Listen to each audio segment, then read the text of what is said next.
Olá, meus amigos e minhas amigas, muito boa tarde. Hoje são 23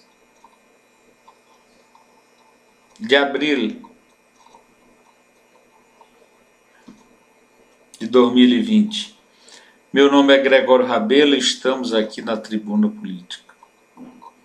Hoje eu vou dar um panorama aqui, sem entrar em detalhes profundos, na Justiça Eleitoral Brasileira. A Justiça Eleitoral Brasileira, para que existisse, nós tivemos até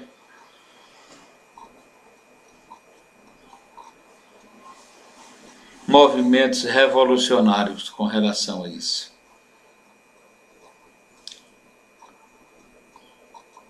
Contudo, prevaleceu a vontade daqueles que queriam impor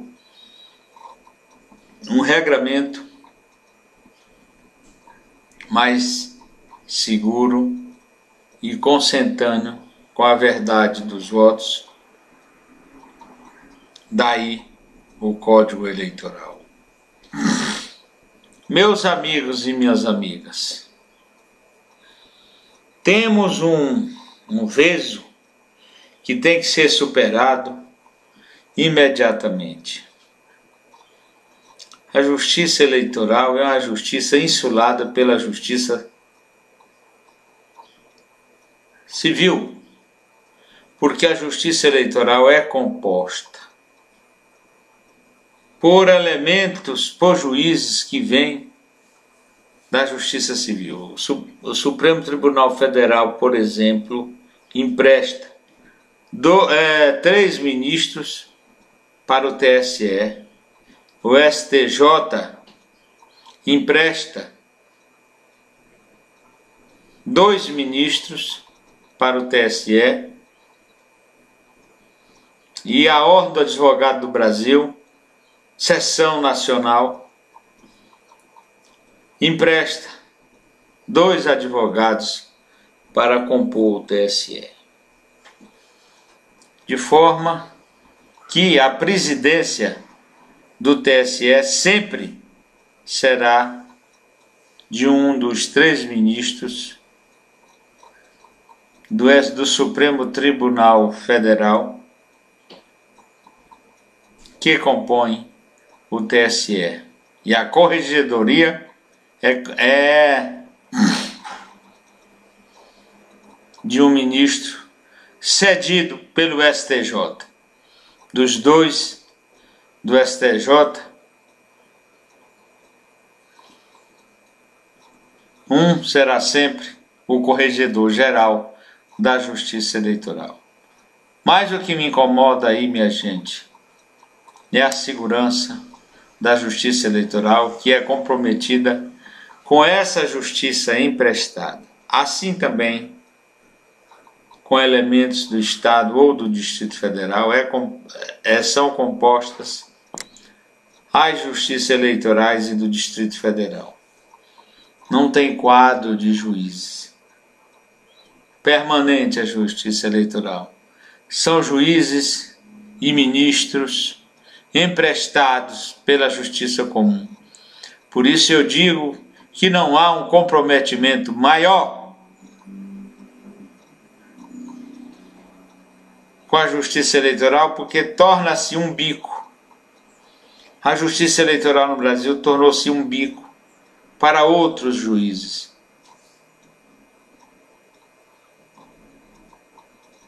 A Justiça Eleitoral no TSE, por exemplo, no Tribunal Superior Eleitoral, em vez, no meu modo de ver, de 23 ministros, no mínimo tem 7 ministros. 7 ministros emprestados pela Justiça Comum. Meus amigos e minhas amigas, eu acho que isso é um atentado contra a lógica que deveria prevalecer Vejam bem o TSE, as instalações físicas do TSE. É um mundo para 7 ministros. É algo inaceitável. Se bem que dizem que a democracia tem que ter um preço, mas a cidadania brasileira paga caro demais. Umas instalações daquele tamanho, quanto custa para o cidadão?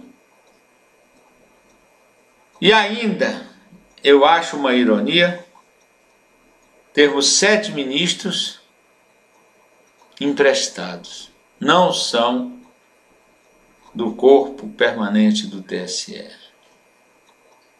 São pessoas que não têm a menor especialização, são ministros que não têm a menor especialização na justiça eleitoral.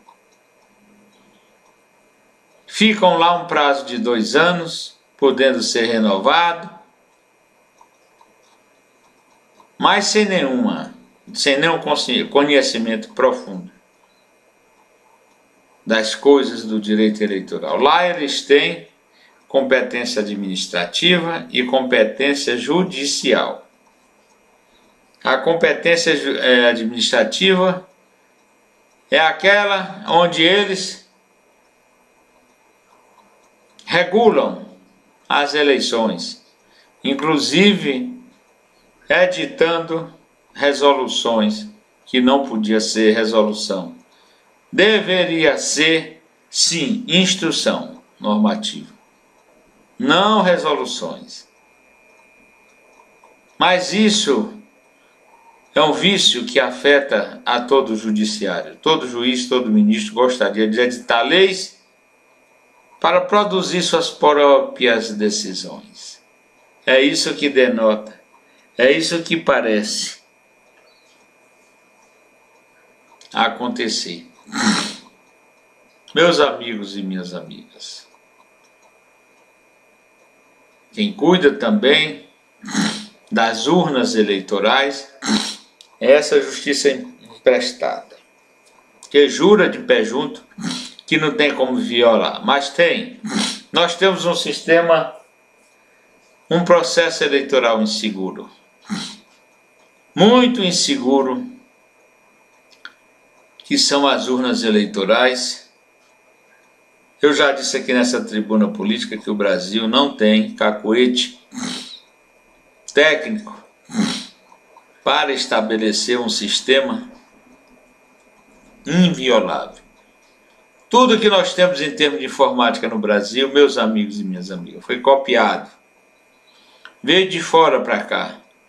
Então, quem conhece bem do sistema pode alterá-lo a hora que quiser, simplesmente assim, tendo interesse na matéria. Por isso eu creio não errar em dizer que nós já tivemos muitas eleições alteradas, fraudadas,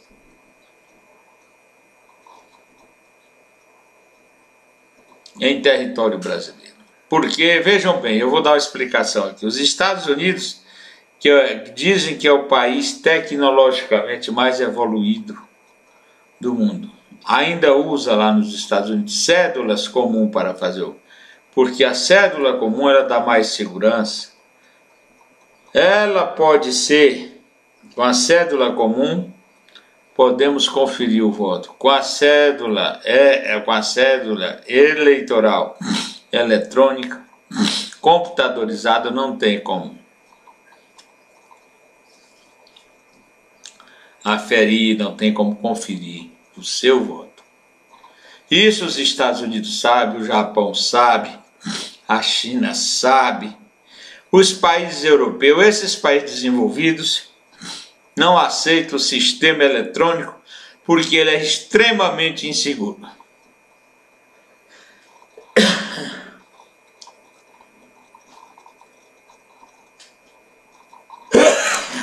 Desculpe, meus amigos, é a alergia que me ataca quando me aproximo de qualquer aparelho eletrônico. Então, meus amigos, nós temos no Brasil um sistema eleitoral apurado pelas urnas eletrônicas, muito inseguro.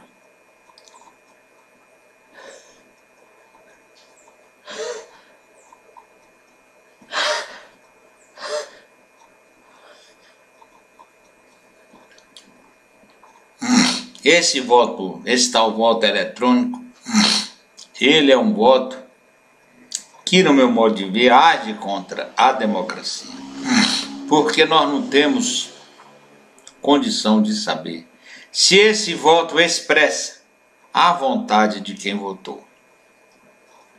Porque com a teclazinha, com as duas teclazinhas, o cara que está lá em Washington ou no Japão podem alterar um resultado de eleição. Podem capturar o seu voto e fazer com ele o que bem quiser, porque a base, todo o sistema, é do conhecimento lá do Vale do Silício. O Brasil não tem domínio de tecnologia nenhuma nesse sentido, copiou vergonhosamente de outros países. Mas se não tivesse copiado, não tinha nada, porque não há estudo em tecnologia, em nada que possa nos adiantar. Isso é o que ocorre. O Brasil é o maior copiador do mundo, em todos os sentidos, no farmacêutico, no eletrônico. Toda a tecnologia que nós temos foi toda copiada.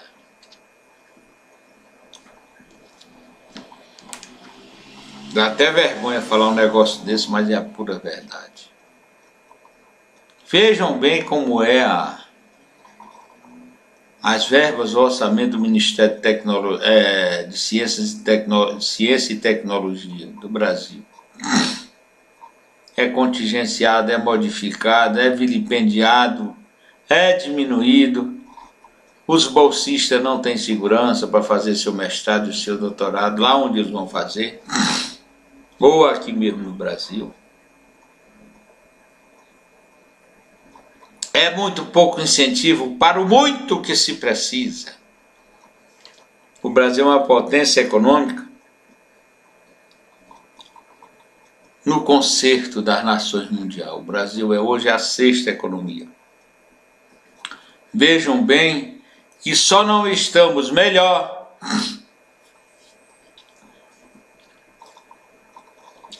porque o investimento na educação e em ciência e tecnologia é pífio. É um quase nada. Por isso que muitos cérebros privilegiados do Brasil emigram para os Estados Unidos ou para outros países onde há incentivo para o aproveitamento do seu potencial intelectual. Mas, meus amigos, estamos falando da justiça emprestada, que é o TSE. Desde o funcionário simples até o juiz são da justiça comum ou de outros órgãos públicos. Essa é a realidade. De forma que há, no meu modo de ver, uma instabilidade com essa justiça emprestada. Emprestada e frágil, no meu modo de ver, porque os juízes ficam lá 2 anos, podendo ser repetido mais 2 anos, e aí retornam ao seu tribunal verdadeiro de origem na área civil. Meus amigos e minhas amigas, em um país que quer ser democrático e que tem a justiça eleitoral, porque, por exemplo, a maior democracia do mundo e mais segura são os Estados Unidos, e lá não tem justiça eleitoral. Lá os processos eleitorais são julgados pela justiça comum. Mas, no entanto,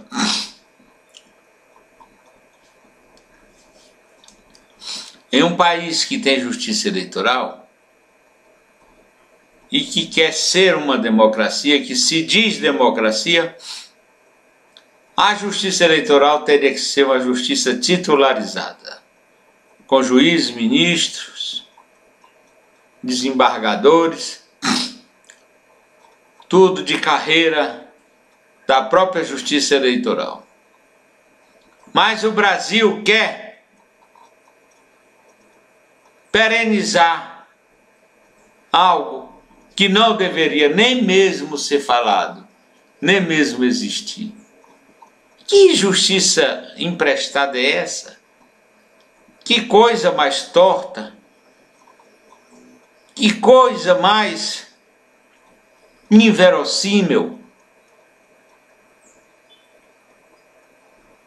Pois é, meus amigos, vocês que não sabiam, fiquem sabendo, procurem saber de onde é o presidente do TSE, de onde é o corregedor-geral, que vocês vão saber que é do Supremo Tribunal Federal, do Superior Tribunal de Justiça e da Ordem dos Advogados. A Ordem dos Advogados, o presidente da República, a princípio, usa uma lista tríplice e nomeia quem ele quer. O que não deveria acontecer, porque o ministro do TSE não poderia ficar de pendurado devendo favor a quem quer que seja. E a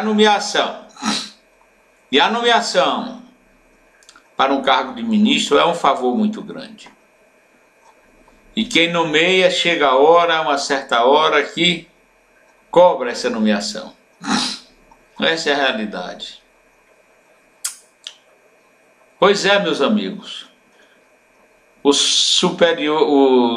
Tribunal Superior Eleitoral tem somente 7 ministros. 7 ministros, minha gente, era no mínimo, para aquela estrutura que existe física e pela estrutura eleitoral de todo o Brasil, eu creio que no mínimo nós deveríamos ter uns 23 ministros, para as decisões lá no próprio tribunal serem mais democráticas. Porque 7 ministros, eles podem, eu não estou dizendo que fazem, eles podem, se quiserem,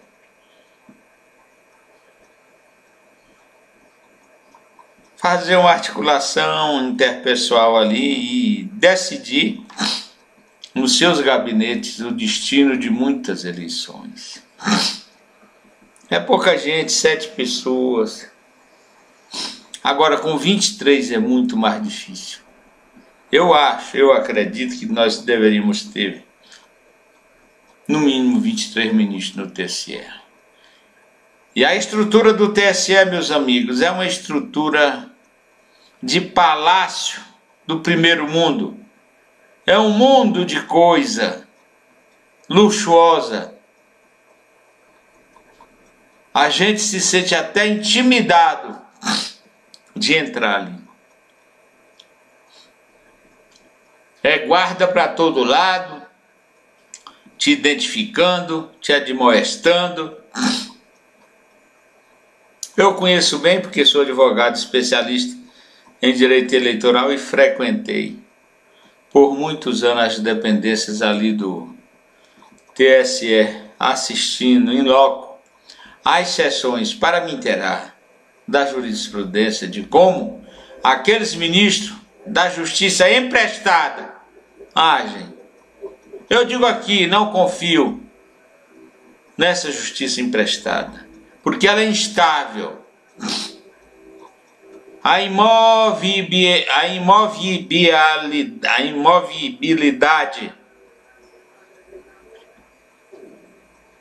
dos juízes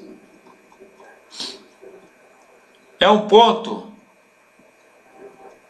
que é muito necessário para que o juiz tenha segurança. E qual é a segurança que o juiz eleitoral tem? Que o ministro eleitoral tem? Não tem. segurança nenhuma. Ele fica ali 2 a 4 anos e depois retorna ao seu tribunal para ser jogado em qualquer posição no seu retorno. Essa é a verdade, meus amigos e minhas amigas. De modo que eu falo dessas coisas muito triste, porque o Brasil lutou muito por uma democracia eleitoral que seja confiável.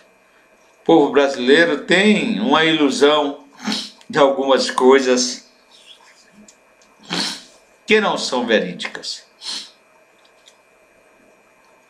Que o mundo oficialmente e o povo acredita. E o povo acredita, como por exemplo, dizer que as urnas eletrônicas são confiáveis, porque não são.